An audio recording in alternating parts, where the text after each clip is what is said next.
Welcome, everyone. I'm here with David Mendez in another episode of Inner Talks. And I invited him. I'm very honored, David, that you decided to join us to talk a little bit more about your story, what has been your journey, and welcome to this space. So thank you for being with me today. Oh man, thank you, Jackie. And by the way, before we start, I do want to say congratulations. I know you've been a long and strenuous journey to get where you're at. I don't know if your listeners know, but you just finished your doctorates, or you got or not accepted, but you got approved to start your doctorates, your dissertation process. Congratulations, Jackie. I'm so proud of you. You're awesome. I'll keep up the great work representing Latinas out there. So, keep it up. Thank you, David. Actually, to get to know you a little bit better and what you've been through, David is pursuing his PhD and has graduated as well with a master's in communications. Because one of the main things that I would like our listeners to know about you is your passion for filmmaking and how that started for you. This space is pretty much about passionate people that want to leave something in this world and motivate others. So I think you're a great motivator yourself, and you have inspired so many people to pursue the things they love. You started a film club as well. So welcome, and please feel free to help us get into your story a little more. Awesome, thank you. Okay, so 2015, I left the military service. 20 years Army. I retired. After I retired, I needed some way to transition into the civilian sector. And because most of us who go onto the civilian sector really are not prepared to be civilians. I'll be straight up honest with you. We're rough around the edges, to be kind about it. So I chose to go into pursue my education career because originally when I joined the military, it was because I wanted the opportunity to go pursue an education career. And that was one of the things that my recruiter had promised me. He's like, dude, join the military. I guarantee that you will be able to go any college you want to go to once you do your time. But of course, my original intent was only to do 4 or 6 years, like most of us do in the military. But, God had different plans for me, and I did 20. So after I did my 20, I was like, okay, well, I want to pursue something, but I'm not really ready. And I don't want anything that's going to be so labor intensive, so focused that I'm going to lose track of what I want to do. And somebody had turned me on, one of my other military buddies had turned me on to doing film because film, and the way he explained it to me was, dude, in film, everybody has a job, just like in the military. He's like, so there's nothing really different, bro. Just you do your job, you go there, you do whatever, and you're out, and you're good, and you're done. I'm like, well, heck, that's pretty easy. So yeah, sure. I started attending the Art Institute. But some stuff happened that a lot of us left the Art Institute because in my mentality, I wanted a real education. So I ended up at the University of Incarnate Word, and there I had the privilege of joining um at the right moment in time when the faculty was really trying to help the film studies kind of start. And I was like, well, I just left the Art Institute and that's all we were doing. Let's do this. And Dr. Gwen was taking over from Hank, the previous program chair. And it just so happened that everything worked out and the doors opened. Dr. Gwen really helped promote education, but the technical side of the house, and to really start diving into why it is that we do film and communication and so forth. And from there, I fell in love with education, and I just kept going, and I did my master's and so forth. But when we started doing film, I still wanted more. I still wanted to create, because I found that passion. It was easier for me to, like I said, transition from the military to civilian through film, and that opened up a different passion outside of education. So with that, we pitched the idea of starting a film club. I think it was 2016 to Dr. Gwen and Hank at that time. And they're like, well, if you're gonna do the legwork, because it's something new, and if you really, really want it, then go for it. So they gave me green light. It took us about a year, and it was total of 13 of us when we first started. But man, I'm going to tell you, when we started, we hit the ground running. We were getting jobs outside of school. We were promoting everything. And before you know it, we're doing short films with it, shooting a real film down in Cuero, Texas, because they had hired us to go down there. And then we came back, and then the city, not city, I'm sorry, Texas State Film Commission um took all of us and certified us as PA, which is production assistants, which is a pretty awesome little certificate to leave school with, that the state gave us. And I was like, man, that's pretty awesome. So we kept doing stuff more and more and more. And at the small group that I had of friends that were military, we're like, you know what, let's do a film. And so when we decided to do a film, originally it was a short, but then we started collaborating with other people, because the more people you get to know, that's what opens up your community. We're like, man, okay, well, I know so and so, and I know so and so. We ended up with a crew of maybe like 50, 60 people. Wow. And a cast of lowriders from San Antonio that were just happy to be on film. And so we made our first feature film. And we took that to the festivals. We did good. A lot of people were like, oh, it's a kind of cheesy, this and that. We're like, dude, it's not a real serious movie. It's just, we wanted to see if we could do a movie. And we did it. And it got picked up for distribution. No sé cómo. One day I get an email. They're like, hey, dude, I'm interested in your film. I'm like, the same cheesy film that like, it's dorky as heck. And they're like, no, dude, we could put it on Tubi. We could put it on this and that. I'm like, you're lying to me. No, you're like, get out of here. And so they sent me the contract and everything. I was like, oh, wow. Okay. Yeah, I guess it's real. So I signed the contract, and before you know it, our movie's on Tubi and on Amazon Prime and on iTunes and all this other places. And I was like, wow. So from there, we got the bug, and we started doing other things. We started contracting with other companies, and now we're on our third film. So gracias a Dios, it's taken a minute. COVID happened, kind of stopped the second movie production, but yeah, we got hooked, because again, it was that community that we were looking for in the civilian sector from the military. So a lot of it kind of transitioned over for us, at least the core of my group, which is Sci-Fi Media. We kind of just transitioned over, and we did well, and it helped us adjust, because that was the biggest thing, to adjust from the military side of the house to the civilian sector, because a lot of us, like I said, we're really rough around the edges. And I'm watching how I talk, because I curse a lot, so I apologize. So that was one of the biggest things, that we had to learn how to communicate with people at a level to where it's normal, what's considered normal. And I don't mean to offend anybody, so I apologize, because in the military, everything's like MF this, MF that, MF this, and hey, come here, And so, but here you can't say that, because you offend people, and you're like, dude, that's not right. You shouldn't be calling people that. They have names. They have titles. You should, give them that the satisfaction that they worked hard for that title, for that name. It's not a name, So that was one of the biggest things that we had to adjust, and that helped us adjust. And the second thing was, because once you get that creative bug in you to want to create, because I mean, I don't know if your belief is it, but we have that innate bug to create something, to want to take from the unknown to the known and show the world something. Yes. You know what I mean? And like you said, leave something behind, our heritage, our culture, our meaning, our understanding, and pass it on, because that's the only way we grow. That's the way you become a teacher. You teach somebody something to leave behind.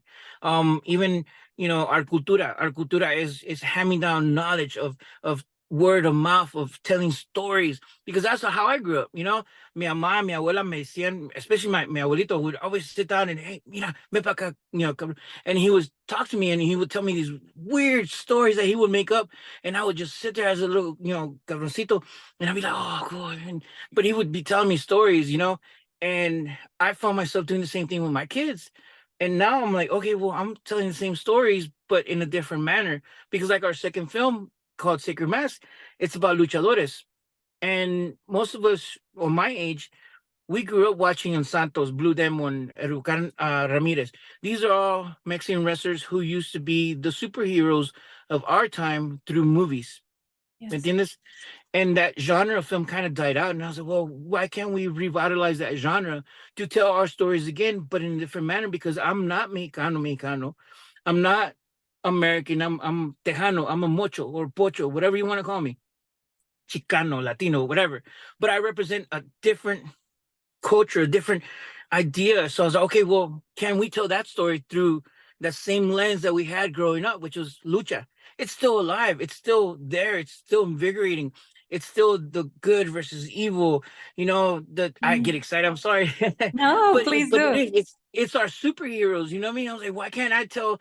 Who cares about the Avengers? Who cares about Spider-Man? I got El Santos, the mero cabron. You know, it's like, dude, I'm sorry, Yes. but Yes. you know what I mean? He's when I grew up, he's my superhero. He has a cape. He always wins. He's fought Dracula, Frankenstein, you know, El Doctor, you know, he's done all this stuff. Why can't we celebrate that? So that was why we did the second film. Um, and so we, you know what I mean? So we found our voice through film. And that, after that, we were done. We were like, let's do it. Let's keep going. So now we're trying to continue to find those voices within us. I think next thing we want to do is one about veterans, but it's not really your typical veteran kind of like PTSD stuff. No, it's the jokes, the weird off humor that we have, so people could actually see that side of us, to Yes. kind of understand why it is that everything's MF this and MF that, because there is a serious side to that. And everybody thinks like, oh man, y'all are just dark humor and everything's like this and that. But there's a reason why we do that. And I want Mhm. to tell that story. My Dennis. And Absolutely. so those are just little voices that I want to tell, or I want to retell, not tell, but I want to retell. But yeah, that's where my journey's at right now. Thank you, David. Sorry. No, no. I think one of the main things that I love about filmmaking, it's exactly what you're saying right now. It's um, listening to those voices and the magic of storytelling. Mhm. I was able to see like some short films and the movies that you've made, and I was very intrigued by how all of that became. You just explained right now. Everything started like, let's see what happens, and then Yep. all of a sudden, right now, you guys are planning a next movie, and that's exactly what I wanted us to talk today, because I think there's a lot of people, a lot of students, a lot of individuals that stop their dreams because they feel either it's too hard, it's too big, it might um, never come to a resolution. There might not be people that can help them achieve whatever they want to achieve. And I wanted to talk to somebody that maybe you didn't have this in your mind when you first started. You didn't know that you were gonna end up doing filmmaking. Maybe you liked it, but then all of a sudden, right now, you are in a constant action. And I want to ask you, what drives you to be like, you know what, let's keep this going. This was maybe the first one. Let's improve it from here. We have to do this different. Let's recruit some people. Do you have like some advice that you can give to those people that are maybe starting to do like a creative project, especially creative, because that can be very challenging sometimes? What would be Um, your advice? the best advice, and it's so interesting because I did an internship in one of the classes for undergrads, and one of the biggest things that they wanted to know is, how do I get where you're at? How do I get started? And man, it sounds so weird, but the easiest and the most best advice I could do or give anybody is just do it. A lot of us, and I would say, me personally, speaking from experience, a lot of us, our biggest downfall is standing right in front of our eyes. Like, it's no further than 2 inches from our nose, because we are the biggest stumbling block ever, especially for minorities, whether it be Latino, Latinas, or male, female, whatever, you know, underappreciated, underrepresented group. The biggest stumbling block is ourselves, because we think we're not good enough. We don't have the equipment. We don't have the knowledge. We don't have the expertise. Nobody's going to listen to us. Nobody wants to hear our stories. Yes, if you know and you feel it in your heart, and that's the trick, you have to feel it in your heart. I've found every time I look at students, and I could tell you who's going to make it and who's not, because they have that driving force. They wake up and they want to tell a story. They don't know how, they don't know when, they just want to tell a story. They wake up and tienen ese ánimo, tienen ese ganas that it's just like, I need to tell my story. I want to tell my story to somebody. And I've been impressed because like when we used to do film festival, there was this high school girl, and she, when I interviewed her, she was like, yeah, dude, you know, I'm underrepresented because I'm a lesbian girl, I'm this and that, and she rattled off like 5 things. She's like, but I wanted to tell my story, but I didn't have anybody who wanted to help me tell my story. She's like, so I took my dolls and I made a feature film. And I was like, you know, first of all, you're a high school student who did a feature film, period. That alone, dude, you're above like most college students who never will do a feature film. You're a high school student who did a feature film. That's 90 minutes long. Dude, that's impressive. She took her phone. The audio was a little crappy because everything was off her phone, but she took 2 dolls and she kind of did all the acting with the dolls. She did all the voiceovers. She painted the background. I was impressed. I give her an award. I was like, dude, that's innovation. That's, you have that ganas, that urge that you wake up and you're like, I need to tell my story. I need to tell this story. And there's nothing that stops you. Again, the only thing that does most of the time is the fear of us failing, of us not having the right equipment. Most of the time, that's the biggest excuse that I always hear. And it is an excuse that we ourselves make. Oh, well, I don't have the latest camera. Who cares? You'll never know unless you take, especially like now, I've seen, and it's, I think it was Sundance. There was another young student who did a feature film on her iPhone 14 and she won Sundance. I was like, dude, wow, on a phone. Oh, come on. And we're over here like, no, I need this big, you know, $20,000 camera. Cameras. Who cares? If you have a great story, tell it. People will recognize you and they will help you once you get your story out. But you have to put yourself out there. You can't be afraid of failure. And most of us are afraid of failures. And that's really what's the biggest stumbling block. So my word of advice, especially like for young students, if they are in college, dude, use the resources there. Like, for example, you and I, we're still here at the University in Carnegie. Man, we go in there and we use the podcast system. We use the audio booths. Oh, you know what? I need to shoot a short. You know what? Let's find a small, cool location here at the university that looks cool. It's not going to cost us anything. You know what I mean? And we film it. Most people are going to leave you alone because you're filming and you're a student, you're filming. Dude, just go do it, man. You know what I mean? Or you could go like, what was it? We did a 24-hour, maybe, well, I was a student, undergrad student, and we were doing the film club. And so I went to one of the restaurants. I'm like, hey, dude, we're doing a 48-hour film competition. And I wanted to use your location. It's a restaurant. Can we use the back part of it? We promised to be, you know, behave and everything. We're going to be a little bit loud because we have the cameras and we have to yell action and cut and all that good stuff. And he's like, dude, if you're willing to buy like some sandwiches, I'll provide the drinks and yeah, go ahead, use the back. I'm like, okay, we have like $50. Let's buy some sandwiches. We were in the back corner of the restaurant and we filmed the whole, you know, short there. But he was willing to work with us because we were students. You know what I mean? And even now that I'm not a student, I'm able, because again, being at the university opened doors for me. And now people are like, oh, well, you put a feature film on. Oh, heck yeah, let's help you out. But because I did it. Now, Yes. if I hadn't used that first feature film and put myself out there, people wouldn't be like, oh, he's serious about his craft. He's serious about making film. He's serious about telling stories. And that's why I said, once you put yourself out there, even if it's just a short, who cares? Who cares if it's a short, if it's a feature film? You have to tell your story. Use your phone, man. Dude, there's so much. Like, I wish I could take my phone and show you. Like, dude, you have the world in your phone, your palms. You have the internet. You have, oh God.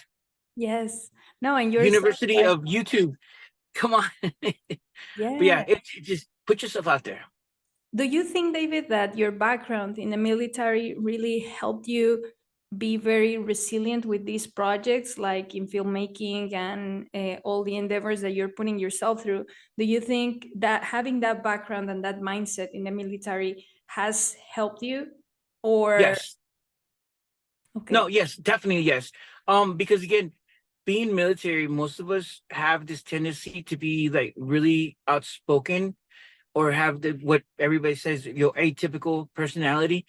I'm not. I'm very introvert, to be honest with you. I'm comfortable at home in my little, watching TV or whatever. I'm comfortable there. It's when I get in that mode of, oh, I have to work or I have to get this done, that yes, I'll go in. Oh, hey, dude, shake hands, shake babies, kiss hands, all that good stuff. But it's one of those like, eh, if it hadn't been for the military and being in leadership positions and being forced to deal with stuff, that I wouldn't have been here. But at the same time, because I grew up in the 90s where the biggest thing was like, dude, nobody's gonna stop you. If you want something, you're gonna get it done. And so a lot of us kind of grew up with that mentality, that the worst thing anybody's gonna tell you is no. And it is. They could tell you no in many forms, like, but in reality, it's like, dude, no is a no. Okay, cool, whatever, move on. Somebody's gonna tell you yes. I Good. really wanted to make a parenthesis right there where you say it's your fears, right, that stop you. And I Yeah. think that's one of the things that the generations nowadays are going through a lot, which is that fear of what are others going to think of me. And you're just talking to me about someone that grew up on just go do it. Just no matter what, you just have to put yourself out there. So it's very important for me that you can guide us and kind of give us that perspective of why is the importance of that, right? Because I think nowadays one of the things that stop people the most is the lack of action. It's not even the Yeah. lack of intention. There's a lot of awesome intentions out there, Yeah. but they just don't go pursue it. And maybe do you think it has something to do with the pressure of um, social media, of people, how nowadays things are perceived out there? Or do you just think it's a mindset trait? I think I'm just trying to get to the root of it with you. I don't think we're gonna get it exactly for every No. individual, but at least I would like Yeah. to that people like you and me, that we are these like high achievers of always like, come on, let's do it. Maybe it's because of need, as you said earlier. I identify my story with yours a lot in, come on, you have to get out there, you have to get it done. Maybe I wasn't in the military, but I come from a different country than this one. All the time it's been like, come on, survival mode. And being on that survival mode every single day allows you to have that resilience in your head constantly of like, this, like, I have to take this opportunity, because if I don't take it, I might not come back home. Like for Yeah. me, I might have come back home, and for you maybe it was like, I can't come back home if something happened to me, so I have to be in survival mode while in the military. So I think Well, I'm yeah. right now a little bit No, about no, that. no. Yeah, okay. Let's chew on that a little bit, because your upbringing and mine are pretty much the same. I'm first generation born here in the States, but my family came over and it was a lot of, migrant work and day to day, maybe si no me, if they don't catch me, we're good. My dad got paid very minimal, underpaid, because he was undocumented, but he was trying to work, and my mom was trying to work also, and they were trying to make a better living for me because I was born here. But at the same time, any day might have been their last day here because they would have been kicked out. Yeah. But at the same time, I was raised under the idea that it's like, well, they're sacrificing for me to have a better something. What it is, that's up to me. Yeah. So the struggle has always been like, dude, I'm sorry, I'm yeah, chingas o te chingan. You know what I mean? And I was like, wow, okay. So one of the two, te chingas or te chingan. You know what I mean? And so that was one is like, okay, well, you got to do it. You know what I Pues mean? mejor And les so digo. then then you go into the military and it's the same way. It's like, well, if you want to get an advancement, well, grab him and let's go. Because it's always let's go, let's go, let's go. You go deployment, well, heck, it's your life or their life or whatever it is. You know what I mean? But it's serious business because you might not come home. And then you come home and you're like, okay, well, heck, that's all I've ever known is to keep moving forward. And I'm like, okay, cool. But I think, and if you look at from our generation, well, at least again, let me speak from my point of view. From my generation, growing up in the '90s to the mid 2000s, a lot of us pretty much had that mentality to where it's go, go, go, go, go, go. So I think it's maybe a generational gap to where now we saw that struggle and we saw that push, push, push, that we don't want our kids to have it, but then we kind of pamper them too much. You know what I mean? And so it went from one extreme to the next extreme. And hopefully the next generation of kids will be like, okay, cool. Well, mom was pretty laid back, cool, and they're still laid back, but I want more. And maybe the upswing will come back and they'll be like, well, I want more. Because that was always for us. It's like, I want more. I want to be better than the last generation because the last generation was great and so forth, whatever, but I want more. You know what I mean? And I was in that middle gap where it was still old fashioned, new generation popping in and so forth. But we always wanted more. We wanted to create. We wanted to just, and I hate using it, it's like, so. And I think on what you said of nowadays people pampering kids a lot, and I don't want to generalize, right? But kind of to speak on something that I've also noticed, I think there's this new term that I've heard a lot of: disabling people, right? Instead of helping them like achieve whatever they want, because it's not like you have to do XYZ. A lot of people ask me sometimes, why pursuing a PhD, right? If academia is not that important, or if this blah blah blah blah, and all I answer every single time I get that question is because I love it. I deep down, I have like a little nerd living inside of me that enjoys every single class, and I enjoy meeting people like you. And like for me, if I compare my story to where I begin and where I am now, that's the beauty of the journey, right? Of like somebody that came at 18 years old to the US for the first time, by myself, my family in Mexico, and like barely communicating in English. I'm very shy and not really like, I had friends, but not like nowadays that I will come talk to anybody. So when you see that transition, and based on how things have changed, I think that's what makes a journey beautiful. I think, as I was saying, like having those journeys of working hard and pursuing these dreams bring a lot of learning experiences and getting out of our comfort zones. So that's one of the main things that I wanted you to help us understand more, especially having a story full of these moments of resilience and positive attitude, that no matter what, like you would be the type of person that if something goes wrong, you still keep a smile on your face. You always treat everybody with respect and joy. And I think that's something that really talks about your character. And nowadays that I've been able to get along more with you guys that have this education of the military, I have seen that you all have that same way of being respectful no matter what. Like no matter the situation, there's always like a resilience to the character. And I think there's no one better than you guys that been through this to say like, okay, things can be hard. Yes, it's not going to be easy, but what keeps you going? And it's some of the things that you just shared. So thank you for that. That's why I believe any passion, anything that you will put your mind in, you can do. So what can you tell us, David, a little bit about the part of, okay, you're pursuing your dream, how like people will pursue their dreams, but how do they avoid feeling this in these moments of fear of or hopelessness that I'm pretty sure you've lived those, all of us have. What will you say when things like that come along? How do you battle from them and kind of be like, okay, snap out of it, let's keep this going, put your story out there, go connect, go do something? I think I was really interested on knowing your perspective on that. I'll open up a little bit, and only because we're real good friends. Every day, and not a lot of people know this, but every day, and a lot of us who get out, deal with this. PTSD, depression, anxiety is hard. I'll wake up and I'll sit there and I'm like, I don't have the ganas.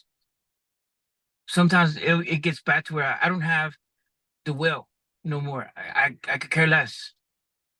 Yeah, se acabó. My story's done. I'm good. Yeah, I don't need to be here no more.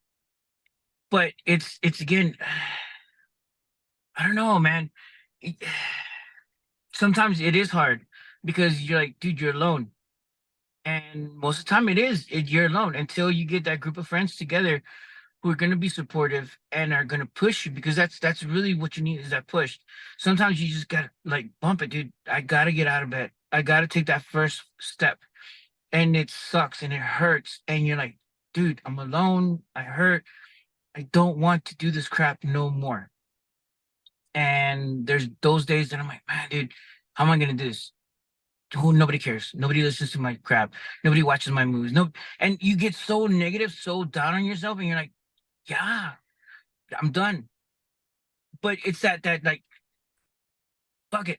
You know, you got to take that first step out of the bed. You got to like, okay.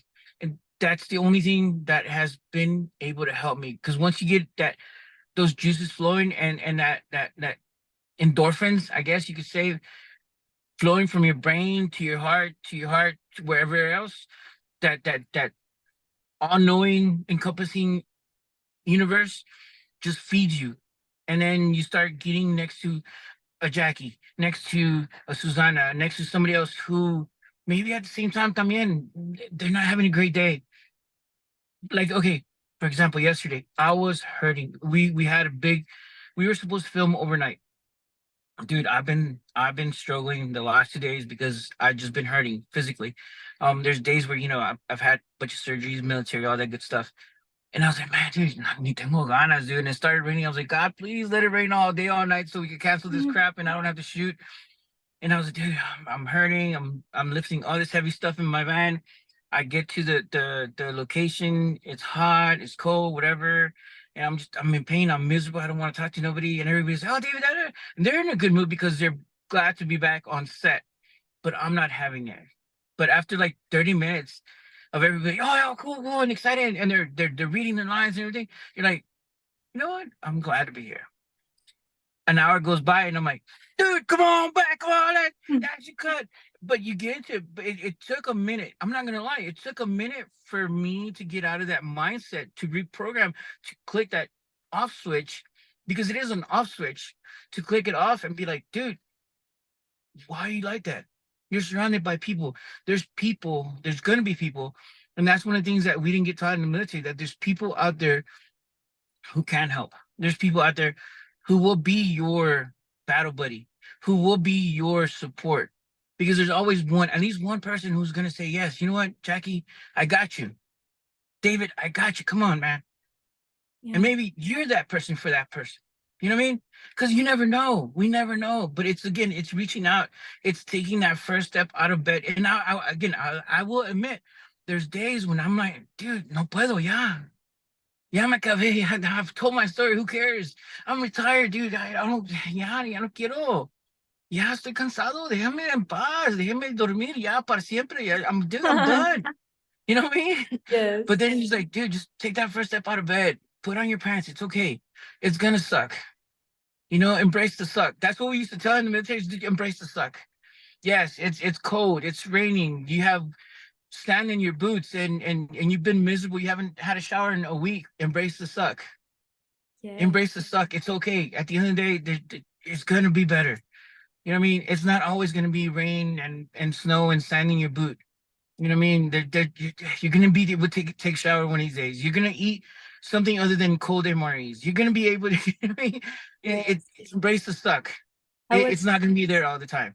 Actually, in that, I was learning as well the other day. I was also talking to somebody in the military, and they told me that they do this exercise to help people that are not very good at engaging, and they play a game that it's called Pick Up Your Good, and they go out to the field, no matter where you're at, and you start picking up the good, meaning It can be the sunrise. It can be the little butterfly, like things that you're grateful of every single day.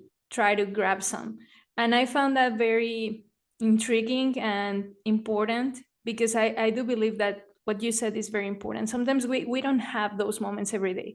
We don't feel extremely motivated to do everything, right? It's very easy to see the results, but people don't see the journey, and they don't see all the nights that maybe we weren't sleeping, and all the days that we want to give up. And people don't typically talk about the moments that we want to give up. It's very much of talking about the result and how amazing it is, but what led us there. And I think that's one of the main goals that I wanted to achieve in this podcast, like in general, is grabbing these inner conversations with individuals that, just like me, we have gone through a lot of struggles. And sometimes we have those moments in which we might be reflecting about life in general, like what do we really want to do with our lives, and still keep the moments of eagerness and passion and happiness and joy and embracing others and helping others, guiding others. I think that's what's beautiful about the journey of struggle, because when you have, then, as you were saying, you see a depressed guy walking around campus and you're able to say, like, hey man, come, let me help you, let me talk to you, because I know what you're going through.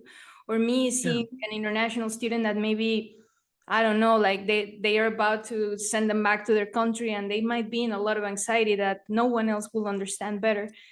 So as someone like you, David, with your journey, with all that struggle, I would like to really close with, there's a quote that you actually had that I really wanted to ask you more on it. And let me get it, because I have it here, which is, it's not what I can't do, but what I haven't tried. Right? Yes. So can you tell us a little bit about how that quote like came to you, or what inspired you to really reflect on that? And if you can just leave us with a little I don't know, reflection time for us to be like, let's just keep going, no matter, as you said, like embrace the suck. Embrace the Saying suck. it right? Embrace it, and let's keep it going. You might end up filming producing a movie or doing a podcast, or who knows, but like embrace those moments of feeling low. So I'm gonna stay quiet now. No, you're good. You're good. I like it because I've never had anybody else quote that on me. And I don't know, it is a combination of a lot of things. And again, being in the military, you kind of sit there and there's a lot of off time where we all talk about life in general. And we all, like one of my friends had this weird thing he always used to tell me. He's like, don't sweat the petty things. No, don't pet the sweaty things, but sweat the pet, or something like that. And I was like, what? Or he's like, oh, 97 things not taken or missed, or things not taken. And I was like, so weird anecdotes, So when I came up with that, I was like, it's not what I haven't done, but what and I was like, okay, what does it mean? What to me, what is that? What's my mantra on that one? It's not what I haven't done, but and I was like, okay, heck, well, again, it goes back to like the worst thing anybody could ever tell you is no. You know what I mean? As a person, he's like, dude, if you have a dream, if you have a desire, if you wake up, and I know a lot of us do, we'll wake up, aside from the bad days, the one day, and I know you've had it, Jackie. You wake up and you're like, oh man, I'm gonna start a podcast because I want to help. I want to talk to people who might share their stories, and and te come, and you're like, oh man, and all day long is just that little inner Jackie's like, hey, the podcast, hey, the podcast, hey, the podcast. What if we do this and that? And you keep replaying it in your hand, and little Jackie's like, hey, acuérdate, the podcast. And you're like, man, voy a acostar ya, cállate. And then the next day you wake up and there's little Jackie, hey, the podcast. You're like, you know what? You're right. I'm gonna do it. What's the worst that could happen? If I start a podcast, I do a podcast, it goes like yourself, oh, maybe 2, 3, and then I find out it's not what I want. Or heck, 3, 4 podcasts, man, it starts picking up. I start talking to great people. I get inspired because it's helping me. And that's one of the things I found when I was doing a podcast is that a lot of times it was helping me more than anybody else. Oh yeah. Because I got to talk to people who had the same feelings that I had, and I was connecting. So I was like, oh wow, my community is growing. My little David's being happy because now little David's like, oh yeah, the podcast, cool, yay! We get to talk to somebody new. We get to share. And so the worst thing anybody could do is like, dude, because get up, do it. Like I said before, who cares? If you succeed, great. That's the hey, I did it. That's what I can do. Yes. But if I don't succeed, okay, I didn't do it. But if you didn't do it, then how are you going to know? How are you going to experience that? Yes. And Failure is okay. We learn from failure. We get better with failure. Same with movie. How do we get better at filming stuff? Film something. It's okay. It's gonna suck. You're gonna lose money. It's nature of the beast. Nobody's perfect. Even still, Steven Spielberg. Everybody always quotes, "Oh, Kevin Smith used $7,000. His movies were atrocious. He spent 7,000. He went into debt. Dude, come on." But there's only one guy. He got up and I got to do a movie. I'm gonna spend all my money. I got to do a movie. You know what I mean? But it's yes. that moment to like, dude, you don't know unless you do it. Yeah. It's not gonna happen. And Nobody's gonna sorry, David, I didn't mean to go ahead. interrupt you. Another thing that I would like to add on that is also be okay with people giving you critiques and feedback, because it's gonna happen. Like, people is gonna talk, and one of the things that I have tell myself when I feel that I'm in that motion of being afraid of the feedback of whatever people might say, I spent 10 years thinking about this podcast. 10 years. Every day I was like, since I came to Davis? UFW, I thought about doing one. I was 19 and I thought, should I not? Oh my God, what are they going to think? And maybe this, that. And for 10 years, I put that project aside because I wasn't ready for that moment of what are the others going to think of me.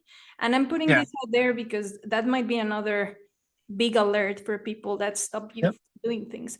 And when I tell this to some students that I have been able to talk to, when they say, and how did you start it? How did you knew? And I'm like, well, me personally, I was very afraid of just trying it because it was something completely new for me. And you're so right. When I started, it was completely therapeutic.